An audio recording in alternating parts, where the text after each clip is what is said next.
as I sit here to record this, I am aware that some of my episodes will be better than others.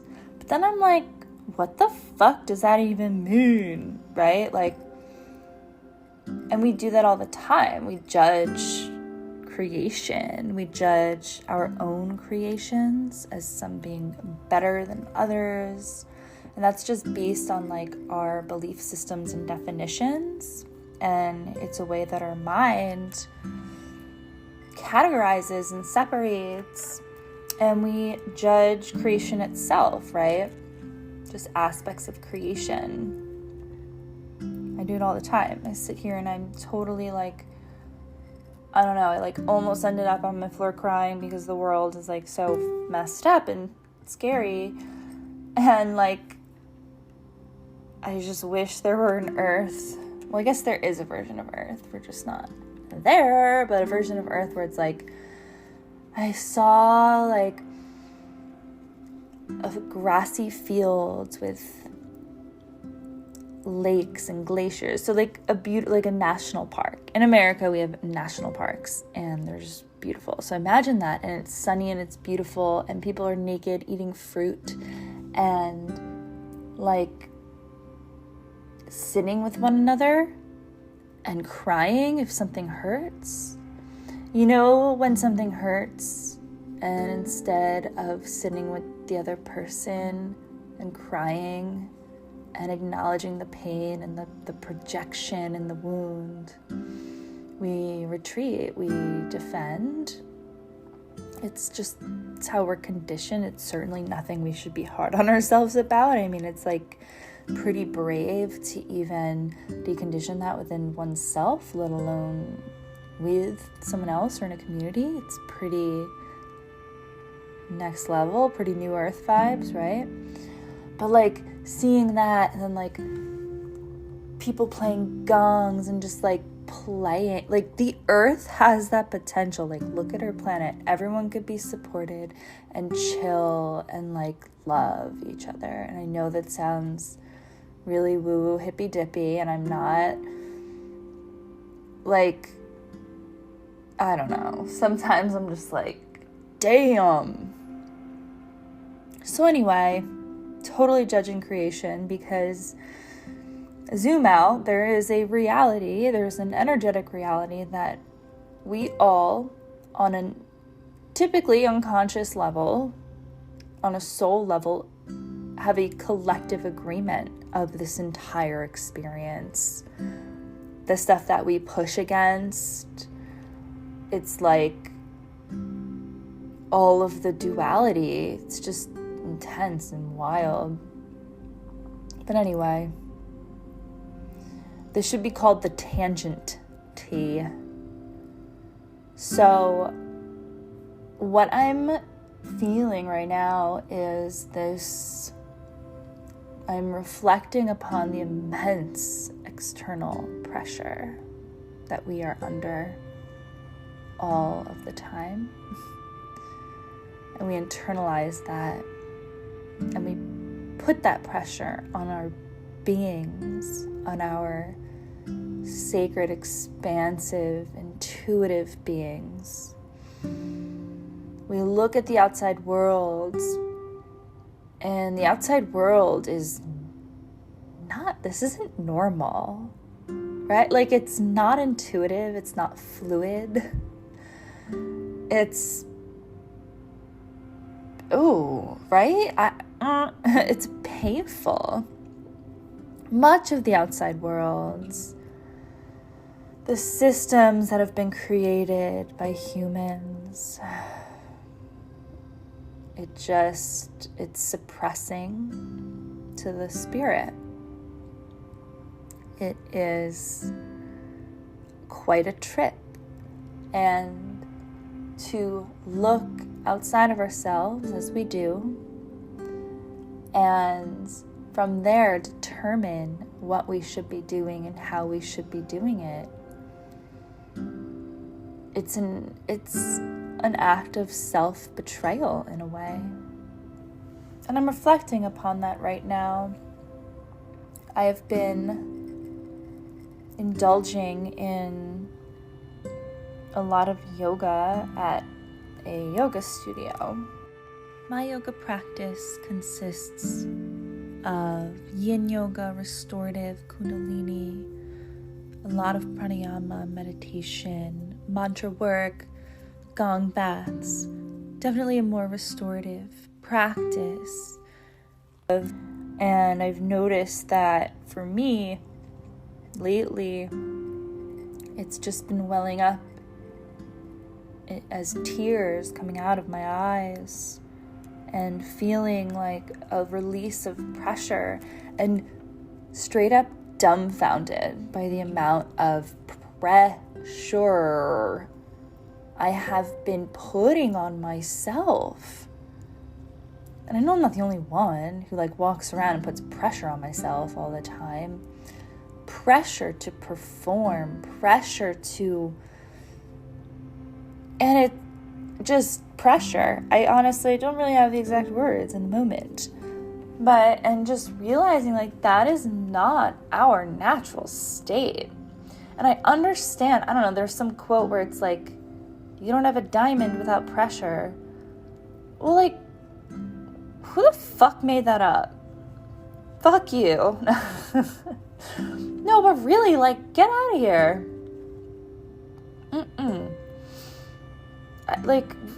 Do we have to? It's a rock. Well, I actually have no idea how it's made. But, we're talking about something completely different than the human system. So can we not compare ourselves to, rocks being put under pressure and turning into diamonds? That's silliness. Hustle, grow bosses, keep that quote to yourselves. So I'm over here trying to remember the magic and the value of surrender. Thou shalt not betray the opportunity for peace and joy and safety in my now moment in the pressured pursuit of external fulfillment in relation to linear time. Okay. If you're listening to this, you might be thinking, that bitch is crazy. Or you might be like, oh, hell yeah, that's my new mantra too. Either way, we're all reflections of one another, I do believe. And so, back to this feeling of pressure, it's creation is natural. We're always creating. And to create without the pressure of attachment, what it's going to necessarily become, is where we find some more fluidity. And we can kind of do a more healthy dance between, creating with a little bit of a tangible, physical, real-world goal, but then pulling back into the sacred space, the space where we lay on our backs and our hearts still beat, and our body's creating new cells and moving our blood around and breathing without being, we don't have to be breathe, heartbeat, And then also there's this, so it got me also pondering, the concept of expansion. And I feel like the word expansion is being used a lot in the space of hustle. But really, when I think of expansion, it's certainly energetic, and naturally it translates eventually into physical reality, but it begins energetically. And when you are clenching in any way, the expansion is the release. It's not in the clenching or the pushing or the control, it's the release. So coming to the baseline you have, let's just say, like 2 funnels of a belief. Like, that makes no sense. 2 categories of belief systems. Some are more positive and expansive, some are negative and more limited. And so when your nervous system is in a frazzled fight or flight, I am not safe state, you're more likely to utilize the energy of the belief system in energetic resonance with that frequency your nervous system is vibrating, right? And when we're thinking of expansion in terms of hustle and doing, we're actually like triggering the opposite nervous system response. At least, like, I mean, this is just my experience, my observation. Obviously, like, I'm not giving you gospel here, but when we attune to the innate nature that we are indeed safe as we are, and we just are what we are, and that this concept of up-leveling and expansion as some sort of push and some sort of action is counterintuitive. We innately, the divine inner child within was born knowing. And we just have to drop the resistance so that we can sit in the knowing. So the most valuable expansion is when we release. And I think we've all felt that, where we're pushing and pushing and pushing, and then there's this like realization, or you hit this wall and you're like, oh, I can't do this, and you're like, oh, this feels way better. We don't have to push and push and push to then release.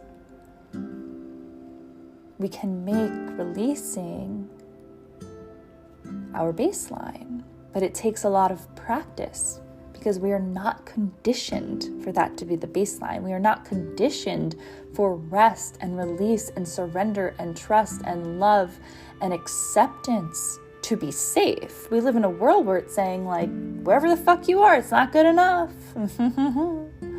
You don't look good enough, you don't talk good enough, you don't wear good enough, you don't drive good enough, you don't make enough, it's just like all just mental body ramblings, So this is your permission slip to rest.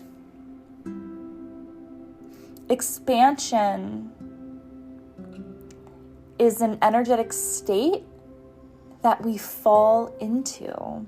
Expansion holds a similar frequency to receiving.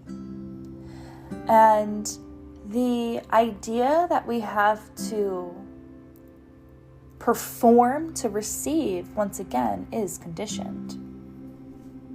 At most, I'm not going to go into childhood here, but if you listen to me at all, the quantum inner child is like everything. But just know that, reflect on where do I think I need to perform to receive love, acceptance, support, worthiness. The only thing within all of these concepts and ideas and labels that isn't an illusion is the eternal now. And in the eternal now is the seed of the love of Source, the love of what you are, beyond all the fluctuations and layers and energy bodies and all this stuff. So, allowing yourself to discover what is that seed?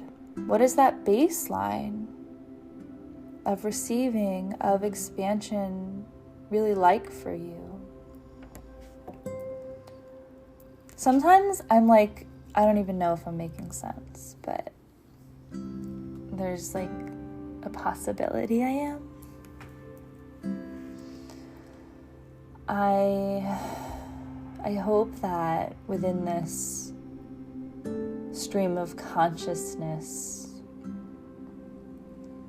you find permission to just be whatever you are. And know that you're not alone if you struggle. Like I was just saying, I've been crying a lot in yoga, just being like, damn, it's a lot of pressure here. It's a lot of pressure. Where's that coming from? It's not you, right? So the pressure that you put on yourself, it's not you. It's just learned. It's just conditioning. Okay. Bye.